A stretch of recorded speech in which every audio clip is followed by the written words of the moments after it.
Pues les doy la bienvenida en este jueves ya 19 de septiembre, un día, híjole, difícil, yo creo que para muchos, complicado para otros, de recuerdo para muchos de nosotros, pero esperemos que todo salga bien. Si están en su trabajo y van a tener simulacro, pues tómenlo con el debido, con la debida seriedad. Si están en su casa igual, si van en el transporte, bueno, pues ya también me ha tocado en el auto hacer simulacros, pero bueno, pues les deseo el mejor de los días. Esperemos que todo transcurra de manera tranquila y normal. Pero bueno, pues vamos a empezar. Voy a empezar a compartir pantalla. Ahí está ya la tengo preparada.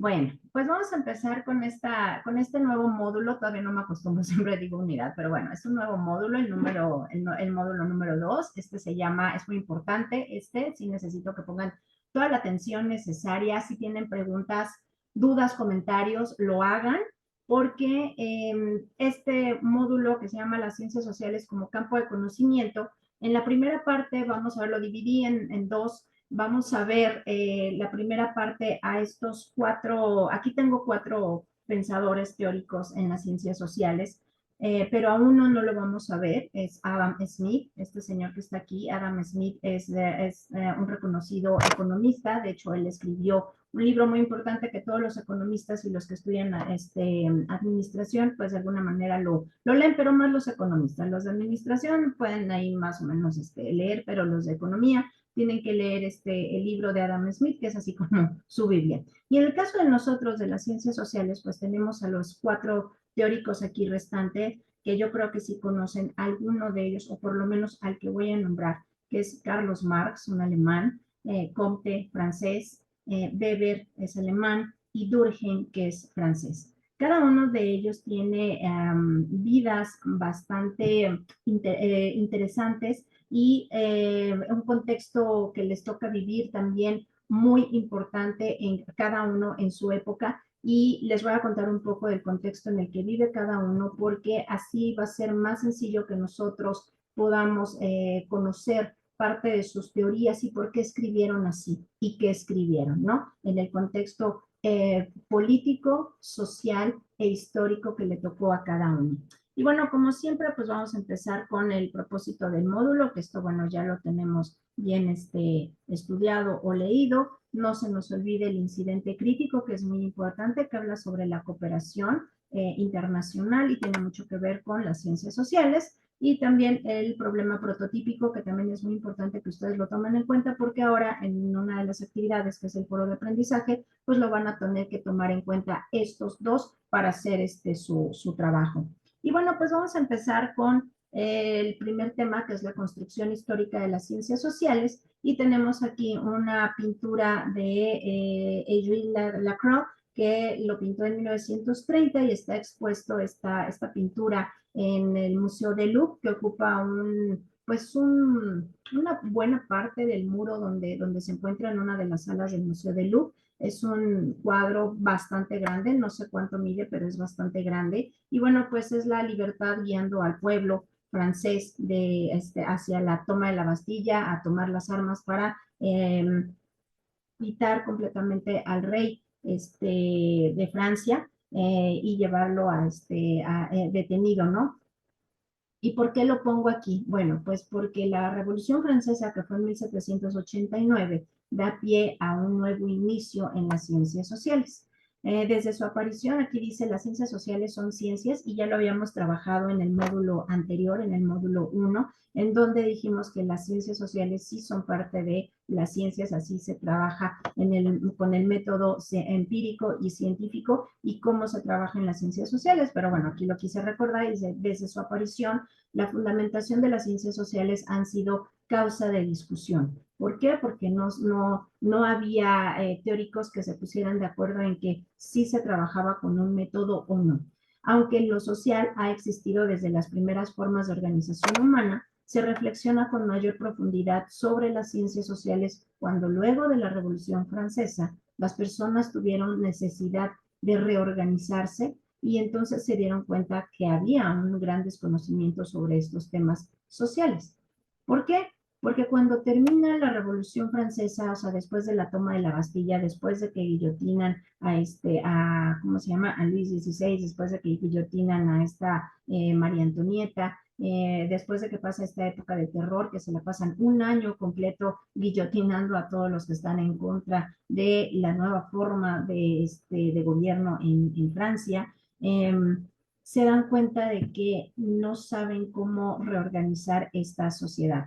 Recordemos que el gobierno, bueno, la monarquía francesa había tres estados, obviamente la monarquía, la iglesia y el pueblo. Entonces, el pueblo era el más grande, era el más golpeado, ¿no? El que pagaba más impuestos, el que menos obtenía beneficios, ¿no? La monarquía o la burguesía era la que no pagaba impuestos, la iglesia tampoco pagaba impuestos, pero tenía grandes y altos beneficios. Entonces, es por eso que cuando termina la Revolución Francesa, pues se dan cuenta de que hay una nueva forma de reorganizarse. Y es aquí que empiezan a ver, pues, que las ciencias sociales o que quiénes van a reorganizar esto. Y entonces esto nos da pie para empezar con el primer teórico, que es Augusto Comte. A este señor le toca vivir precisamente una época en la que termina, él nace en 1700, perdón, él nace en 1798, el 19 de enero en Montpellier, Francia. Este señor pues le toca, nace 11 años después de la revolución y entonces le toca vivir 10 años, perdón, sí, 10 años, 11, perdón, 9. Bueno, le toca vivir la época en la que su familia, sí, pues todo el pueblo francés está dentro de la revolución, hay una nueva forma de organización y es por eso que este señor escribe como escribe y qué escribe. Las principales, bueno, aquí es considerado el pionero de la sociología y del positivismo, un movimiento filosófico que tuvo gran importancia durante todo el siglo XIX, o sea, la gran mitad del siglo XIX, y de ahí parte para otros teóricos toman sus ideas. Entonces, todo lo que escribe está relacionado con lo que él vivió, su familia vivió, y en las principales aportaciones de Comte, aquí lo dividí, el primero y el más importante es el positivismo sociológico. Él es el que empieza a hacer, o sea, él es el padre de la sociología y es el que también empieza a decir, o sea, uno de los primeros teóricos en las ciencias sociales que empieza a decir, es que sí hay ciencias sociales, ya existe la historia, ya existe la filosofía, ya existe el derecho, ya existe la sociología, empieza y entonces dice, sí hay ciencias sociales y entonces él las empieza a encasillar en lo que son las ciencias sociales y entonces existe y nace el positivismo sociológico, que esto quiere decir que es considerado el promotor del positivismo Augusto Comte y la sociología científica, cuyos aportes teóricos configuraron una metodología de gran relevancia para la comprensión de la sociedad en su totalidad. Sus contribuciones se centraron en la construcción del cuerpo teórico referente a la aplicación del método científico en la sociedad. Las leyes de la ley de los tres estados se clasifican, la clasificación de las ciencias, en este caso las ciencias sociales, la filosofía positiva y la familia como núcleo social, entre otros temas. ¿Y qué nos dice la ley de los tres estados, que también es una de sus aportaciones muy importantes? Este señor decía que los tres estados propuestos por Comte plantea que la ciencia pasa por tres estados o tres estados diferentes, pero también, o sea, la ciencia la hace el ser humano, entonces el pensamiento humano pasa por estos tres estados. Estos tres estados son el estado teológico o ficticio, el estado metafísico o abstracto y el estado científico o positivo. ¿Qué quiere decir cada uno de estos? Es muy sencillo. El primero, el estado teológico, tiene lugar en el desarrollo de la inteligencia de la persona y los fenómenos de la naturaleza tienen explicaciones sobrenaturales, es decir, es producto de la creación de Dios. Y un ejemplo en las comunidades, bueno, en las sociedades mesoamericanas, cuando había un eclipse, ¿no? Decían los mesoamericanos es que está enojado el sol o la luna se está tragando al sol y entonces esto va a provocar algo terrible y entonces hacían sus, ¿cómo se llama? Sus sacrificios para tener contento a los dioses, ¿no? Y que no pasara otra cosa. De esto se trata este pensamiento o esta parte, la primera parte del estado de las ciencias. El otro, el estado metafísico o el abstracto. Se considera un estado de transición. La realidad es investigada de forma directa, aún con la presencia de elementos sobrenaturales. Aquí es, por ejemplo, en la época medieval, cuando la religión católica es la que tiene todo el control del pensamiento humano. Eh, entonces es aquí donde llega este estado metafísico o abstracto. De hecho, por ejemplo, la Iglesia Católica cuando crea, porque la Iglesia Católica es la creadora de la Inquisición y del Santo Oficio, es precisamente por esto, porque quería dar, de alguna manera no quería que se descontrolara la sociedad y la quería todavía tener controlada de esta manera, y había libros que eran prohibidos. Si te encontraban con uno de estos libros, pues eras sujeto de ir a un juicio con la iglesia, y a veces, pues obviamente, eras torturado, eras encerrado, eras torturado, etcétera, etcétera, ¿no? Entonces, de esto se trata este segundo estado metafísico abstracto, que también tiene que ver con elementos sobrenaturales. Y el último estado por el que pasa el pensamiento humano o la ciencia es el estado científico positivo.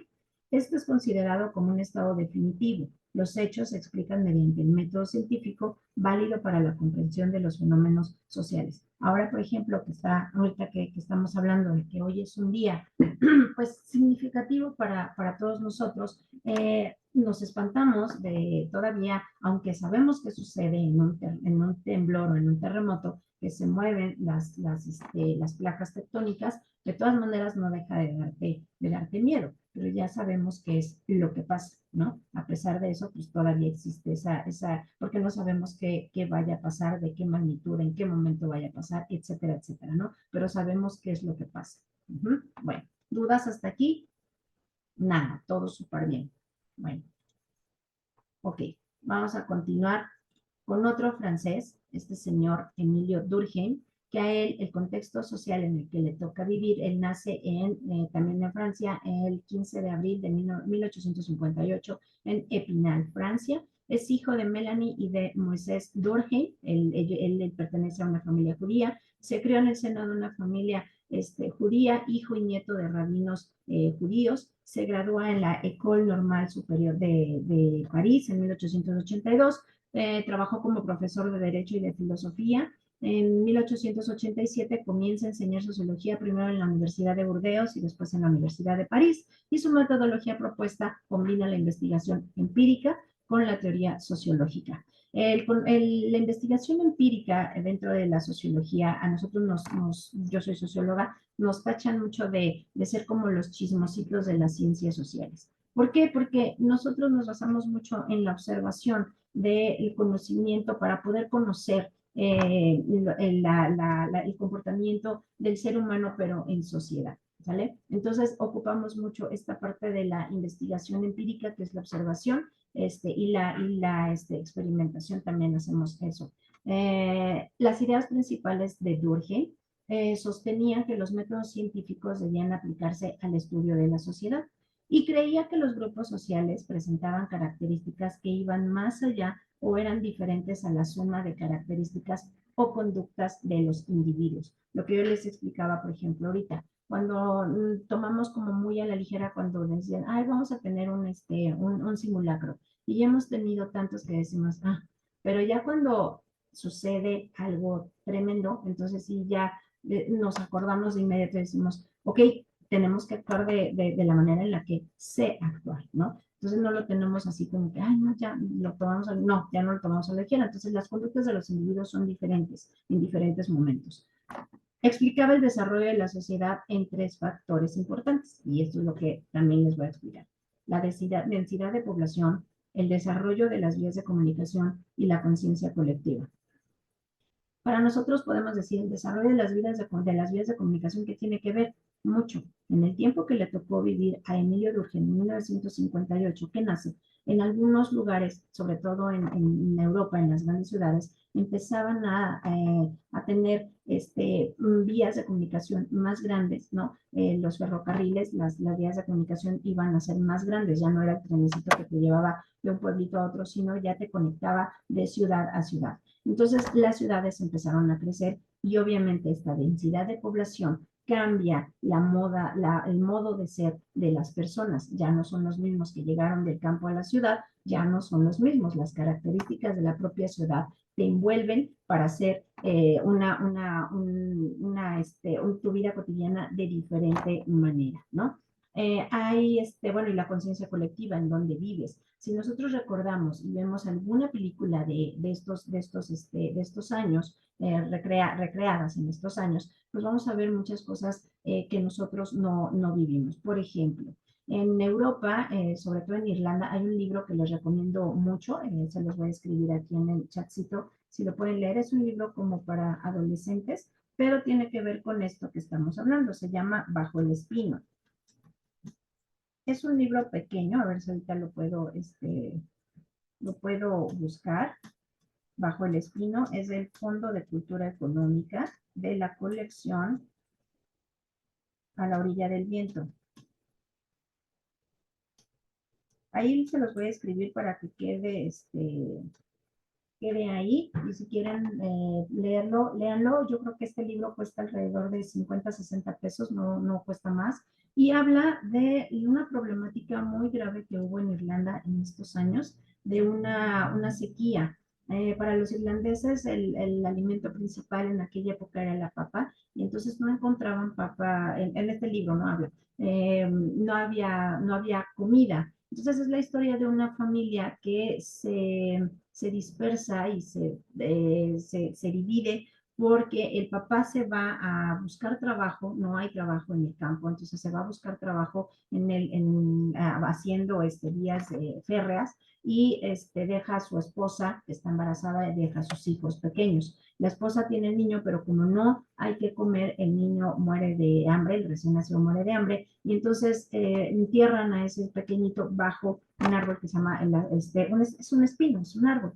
Y la mamá está tan devastada y no quiere perder a otro hijo, que decide irse de ahí para buscar al papá y tener una vida mejor. Pero deja a los chiquitos, a los niños los deja, y en alguna ocasión les estaba contando una historia de que tenía unas tías en algún pueblo, y los niños se quedan, pues, primero, pues viendo qué van a hacer, porque muchos de los niños que quedaban huérfanos por la hambruna los llevaban a orfanatos. Entonces ellos no querían pasar eso, y entonces se van a buscar a estas tías que en algún momento les contó la mamá, y ahí empieza toda la historia, y habla precisamente de esto que nos habla teóricamente Emilio Durkheim, de la densidad de población, el desarrollo de las vías de comunicación y la conciencia colectiva.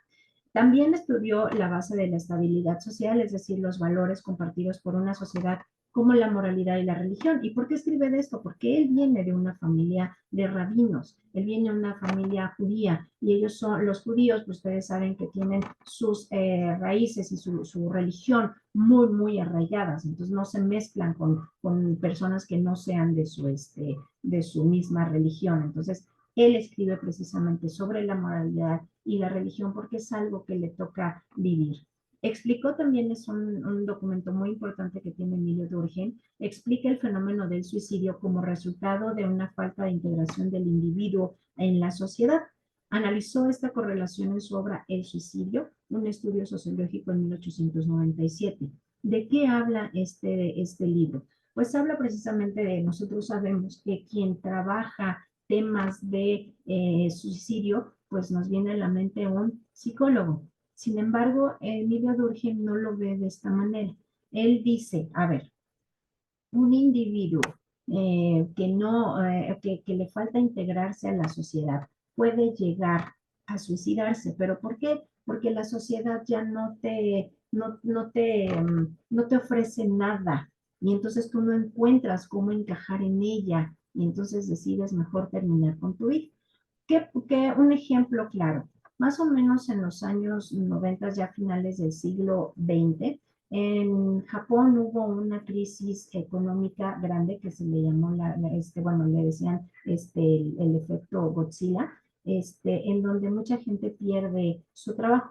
Los japoneses siempre, después de la Segunda Guerra Mundial, fue un pueblo que se levantó de entre las cenizas y todo lo que hacía a partir de ahí, pues fue trabajo, trabajo, trabajo y trabajo, ¿no? Entonces, se queda mucha gente sin trabajo, sin empleo, pierde su departamento, pierde su casa, pierde muchas cosas y hay suicidios colectivos. Esto, precisamente, de esto habla Emilio Durkheim en su libro, de que es la falta de esa integración del individuo en la sociedad, pero que también la sociedad ya no te ofrece nada, ¿no? Otro de los libros, y este es muy importante para nosotros los sociólogos, son las reglas del método sociológico, o sea, cómo vamos a abordar las investigaciones en las ciencias sociales, sobre todo los sociólogos. Y otro libro importante son Las formas elementales de la vida religiosa, que escribe en 1912. Pero una teoría también muy importante de este señor, él es el estructural funcionalista o el funcionalismo estructuralista. Los funcionalistas tienen la perspectiva organicista, que quiere decir que ven a la sociedad como un organismo cuyos elementos son como los órganos del cuerpo humano, que cada uno tiene una función. Esta analogía que hacen los funcionalistas es la que lleva a Durkheim a representar al sociólogo como el médico de la sociedad. Cuando hay disfunciones, investiga qué y cómo y propone una solución. Por eso les digo que los sociólogos somos como los que nos andamos metiendo por todos lados. ¿Por qué? Porque abarcamos a toda la sociedad. Incluso en la sociología hay divisiones. Está la sociología del trabajo, la sociología educativa, la sociología política, la sociología rural, la sociología urbana, etcétera. Entonces, entramos en muchos lugares. Si yo hago, por ejemplo, a mí me gustó un libro muy importante cuando cursé sociología del trabajo, que hablaba de un caso de unos trabajadores mineros en una mina de asfalto, en donde muchos mineros sufrían mucho de vías respiratorias. Y entonces iban al médico de ahí de la mina, ¿no? Que tenía la mina como servicio, y entonces el médico siempre decía, pues sí tiene tos, pero va bien. Y entonces le daba unos días de descanso, el minero se recuperaba y regresaba a trabajar.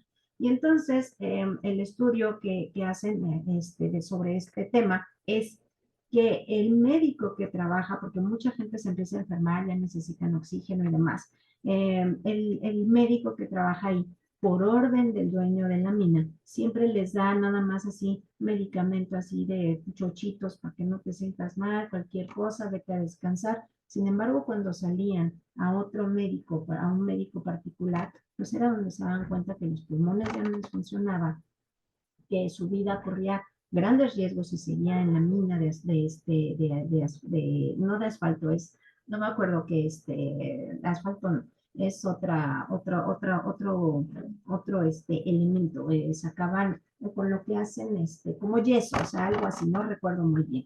Entonces se le llenaban los pulmones de ese polvo y entonces pues ya no servían tus pulmones. Entonces había gente que le quedaban 3, 4 meses de vida, un año, y nunca se habían dado cuenta. Entonces, de esto habla Emilio Durkheim, en donde nosotros entramos en diferentes lugares. ¿Y qué tiene que hacer un sociólogo en la parte de la medicina y en la parte de lo que es la sociología del trabajo?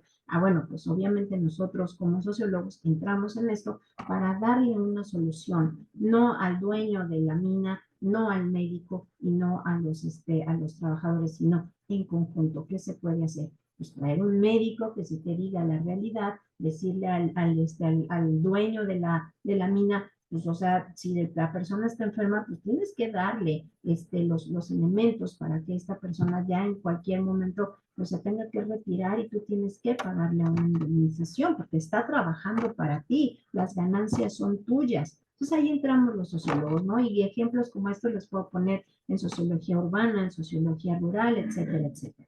Bueno, aquí les dejo 3 videitos que son importantes que los vean. No duran más de 8 minutos estos videos. Todos son relacionados con el trabajo de Emilio Durkheim. Y aquí también se me había olvidado, tienen uno de Comte, también dura poquito. ¿Dudas o comentarios hasta aquí? Nada. Manito, o sea, así, dedito arriba, si todo va bien, si tienen algún comentario, si voy muy rápido, si algo no le entienden, ¿todo bien? Segurísimo. Javier, ok. ¿Alguien más? ¿Nadie quiere comentar nada? ¿No? Segurísimos. Lore, Marlene, muchas gracias. Sale. Entonces seguimos, ¿vale? Cualquier cosa me dicen, maestra, ahí me detengo tantito. Aquí en el chatcito, ok, todo bien. Ok. Bueno. Bueno, pues ahora vamos a comenzar con los alemanes. Este alemán, yo creo que sí lo conocen, Karl Marx, a él le tocó vivir otra parte de la historia y en otro contexto histórico, político y social.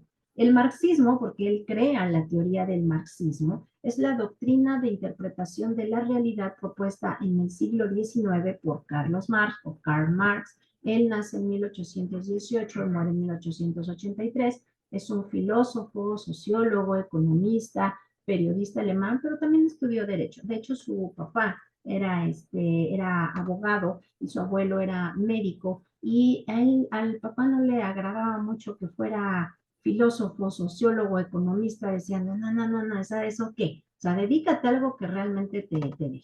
Y el abuelo de Carlos Marx le dijo, déjalo, es joven y puede hacer lo que quiera. Entonces el apoyo lo tuvo del abuelo, el papá, ¿cómo se llama?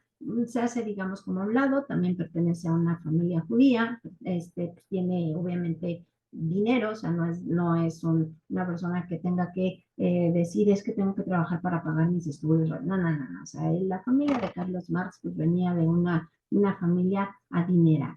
Bueno, recientemente, bueno, eso convirtió más bien su papá al luteranismo porque había cosas de la doctrina, bueno, de la religión judía que no le agradaba mucho, nunca tuvo con su papá discusiones acerca de esto, sin embargo el pensamiento que él tuvo pues sí obviamente cambió, ¿no? Se casa en 1843, ya se casa digamos como que un poco, no muy grande, pero se casa con Jenny von Westphalen, con ella tiene varias hijas, el padre ¿cómo se llama? De este señor, inició a Marx en el interés por las doctrinas racionalistas de la Revolución Francesa. Vienen todavía con estas ideas, no había pasado mucho tiempo de la Revolución Francesa y la Revolución Francesa también revoluciona el pensamiento de todo el mundo occidental. Esas ideas, por ejemplo, pasaron a México y México fue uno de los primeros países latinoamericanos que ¿cómo se llama? Se revela ante el yugo español y de ahí pues van bajando, ¿no? Todas. Entonces, este señor pues se dedica a estos estudios, los primeros estudios de los pensadores socialistas. Convertido a un demócrata radical, trabajó algún tiempo como profesor y periodista, pero sus ideas políticas lo obligaron a dejar Alemania y se va a París unos años, que es donde conoce a Federico Engels, que él es un inglés que conoce estando en París, que tienen las mismas ideas y tienen una relación de amistad muy, muy fuerte y tan fuerte la tienen que escriben varios libros. Él es el autor de El Capital, que son 3 tomos, está grandísimo el trabajo que hace Carlos Marx con Federico Engels, pero desafortunadamente no termina lo último ya del Capital y entonces una de las hijas de Carlos Marx, termina junto con Federico Engels los últimos capítulos de este compendio tan grande que tienen ellos dos, ¿no? Y hacen otros libros, o sea, hacen colaboraciones, Federico Engels y Carlos Marx. Federico Engels vive unos años más que Carlos Marx, pero también muere, no muy lejana a la muerte de Carlos Marx, ¿no? Se me va a acabar ahorita en 8 minutos, pero ya sabemos que nos volvemos a conectar, ¿vale? Bueno, este señor tiene muchas teorías importantes, pero yo las reduje como en cuatro, porque bueno, son las principales ideas del marxismo como tal, y estas ideas pueden resumirse en cuatro postulados importantes. El primero, el análisis materialista de la historia humana. ¿Qué quiere decir esto del análisis del materialista de la historia humana? Hay que dividir materialismo. ¿Qué quiere decir? Material, todo, todo lo que tiene que ver con lo que compramos, con lo que adquirimos. Según el marxismo, la historia de nuestra especie no es más que la proyección de un tiempo, o sea, de un tiempo de una lucha de clases. El más grande se come el chiquito, el más fuerte es el que va a hacer esto, ¿no? Es decir, el enfrentamiento entre los distintos sectores sociales que han compuesto una sociedad para hacerse con el control de los medios de producción. El que tiene los medios de producción, el que tú compras, pero que tiene los medios de producción y que tú vas a trabajar a esta fábrica, pues no vas a ganar lo mismo que el empresario. Y entonces de esto se trata el materialismo, el análisis materialista. Y ahorita se los voy a explicar. Estos últimos, por lo tanto, son manejados por una clase dominante que impone un mundo de producción a su conveniencia y posibilidades. El modo de producción esclavista típico de la antigüedad, el modo de producción feudal perteneciente al medievo, el modo de producción industrial que es ¿cómo se llama? De la revolución industrial que a él le toca vivir, ¿no? Que es la sociedad industrial burguesa, y finalmente el proyecto, o lo proyectado por Marx, el modo de producción socialista, que ya tenemos ya en el siglo XX, ¿no? Después de la revolución rusa, pues Rusia adopta esta doctrina y ellos empiezan con esta producción socialista, ¿no? Y esto ahorita lo voy a explicar. ¿Qué tiene todo esto que ver? Bueno, pues como a él le toca la revolución industrial, se da cuenta que en las grandes ciudades empiezan a crecer también las industrias y los dueños de los medios de producción, los empresarios, son los que ganan, los que van a trabajar. Tienen ¿cómo se llama? Un muy poco salario, ganan menos las mujeres que los hombres, los niños obviamente ganan menos que las mujeres y que los hombres, las condiciones de trabajo son pésimas, no tienen ninguna seguridad social, no tienen ninguna, ¿cómo se llama? Seguridad económica, porque así como te pueden decir, hoy trabajas, mañana ya te vas, las máquinas empezaron a desplazar también el trabajo del ser humano, había mucho desempleo y entonces en las grandes ciudades, a pesar de que empezaron a crecer mucho, también había mucho descontento y había mucha población desempleada, ¿no? Y esto obviamente trae muchas consecuencias. Había ladrones por todos lados, asesinos, etcétera, ¿no? De aquí nace, por ejemplo, la historia de bueno, no la historia, sino pues el mito de quién era Jack el Destripador, ¿no? En la ciudad ahí en Londres, en estos años, más o menos en el siglo XIX. Entonces, bueno, de todo esto se trata. Hay modos perdón, hay modos de esclavista moderno y se ha visto, esto es parte de lo que nosotros los sociólogos hacemos. Todos conocemos la marca Shein, es una marca china que hace ropa y que tiene una calidad pésima en sus telas. Sin embargo, es muy barata y para mucha gente pues es así de, sí, y es lo que le llamamos ahora la fast fashion. ¿Qué hacen ahora? Porque me van a decir, no, es que no hay esclavismo moderno. Sí, sí hay esclavismo moderno. Las grandes empresas como esta de Shein ocupan maquiladoras, muchas maquiladoras, que tienen que tener a mucha gente también trabajando como costureras y costureros.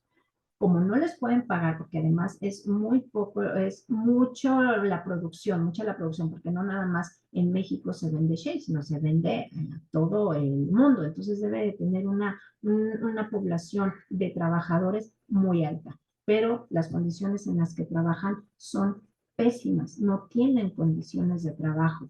Y muchas veces se tienen hay obviamente talleres clandestinos, se les llama así clandestinos porque están pues escondidos de alguna manera para que las condiciones en las que trabajan los trabajadores pues no sean vistas, no sean expuestas y los dueños de la producción pues obviamente hagan con ellos lo que quieren. Y trabajan ahí niños, trabajan adolescentes, trabajan mujeres, trabajan hombres en pésimas condiciones. En otros lugares se van en grandes barcos que también están adaptados para la costura y se van a aguas internacionales y ahí pues, obviamente nadie, absolutamente nadie que les diga, ¿qué estás haciendo? Y regresan después de unos 4 días más o menos, baja una parte de los costureros o costureras, viene otra parte, ¿no? Entonces las condiciones en las que ellos viven y trabajan son tremendas. Hay gente que muere en los trayectos por estar trabajando, no hay condiciones de trabajo. Y de esto habla precisamente esta parte de las ideas del marxismo, del materialismo histórico en la historia humana. La otra, otro de los puntos importantes es la crítica a la economía capitalista. Y aquí estamos todos. ¿Por qué todos? Porque vivimos en un mundo capitalista, vivimos en una sociedad capitalista. En su análisis del capitalismo, Marx emplea los conceptos de su materialismo histórico para identificar el modo de producción propio de la burguesía capitalista, el cual puede simplificarse de la producción del capital y de la explotación de la fuerza de trabajo de la clase trabajadora. Esta última, al carecer, de capitales, ¿no? La clase trabajadora, y de la propiedad de los medios de producción, debe vender su fuerza de trabajo, pues obviamente, ¿qué es lo que vende? Pues su fuerza de trabajo, con la que ellos van a producir bienes de consumo a cambio de su salario. Pero ¿qué pasa? Pues dicho salario le sirve a la clase trabajadora para consumir esos bienes que necesita, ¿no? De los cuales ellos también hacen y los cuales son vendidos y los capitalistas obtienen una ganancia en capitales que Marx llamó plusvalía. ¿Qué quiere decir? Que no es lo mismo que una empresa china o la que ustedes quieran produce, ¿no? Y lo que a él le cuesta producir un celular y que a nosotros nos vende muy caro, a ellos les cuesta, o sea, al dueño de la producción le cuesta la mitad, a nosotros nos lo vende más caro.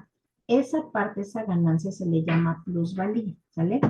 Luego esos bienes van, digo, la plusvalía puede invertirse y generar más capital, por eso son empresarios. Ahí está, ¿no? El tío Richie, ahí está, enriqueciendo al capitalista sin que la clase trabajadora participe de las ganancias de su propia labor. Nos vamos a desconectar y ahorita vengo con la explicación de todo esto, ¿no? Y si quieren participar, yo sería feliz si ustedes participan. Desconéctense, por favor, y ahorita nos conectamos nuevamente.